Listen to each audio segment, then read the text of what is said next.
My story.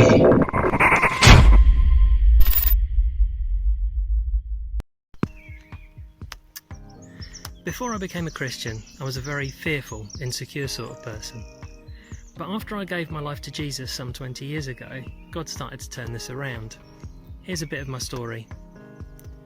We were never a very well-off family, and it got worse when I was about 7 years old and my father got ill. He was our only breadwinner, so I ended up getting passed around between family and friends to be looked after. This didn't do a lot for my sense of security. I was attending a primary school at the time which was affiliated with a church, but I came away from that primary school believing that the Bible was just a bunch of fairy tales, and I'd been given the impression that God was a really unstable sort of character who was loving one minute and vengeful the next. I'd also been taught that he was in control of everything, so I blamed him for all the rubbish that I'd been going through. I felt like I'd been rejected by him, and as a result, I turned my back on him, and then I started to lose hope. I saw my circumstances as a kind of punishment, like I deserved everything that I got.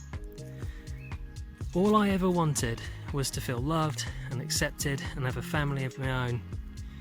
But it looked like all this was light years away from me, really out of my reach. Things got worse all at once. I was working an awful job, I was kicked out of my accommodation, and I split with a girlfriend whom I'd idolised. They say it's always darkest before the dawn, and in this case, fortunately, they were right.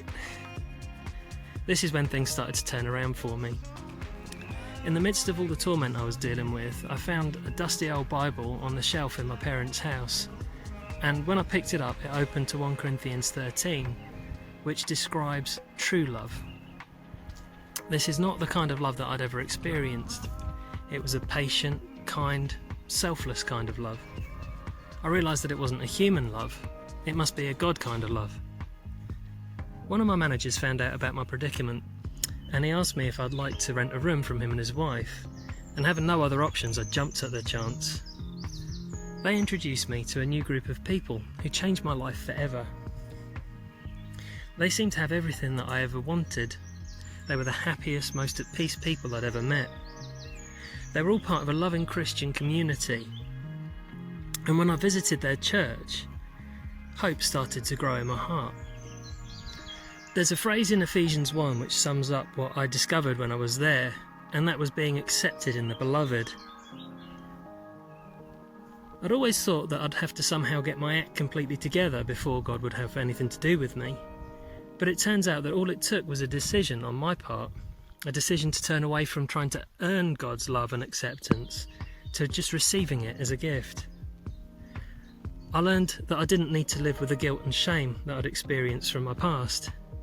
I could let it all go because 2,000 years ago, God became a man and took my punishment and the shame on himself.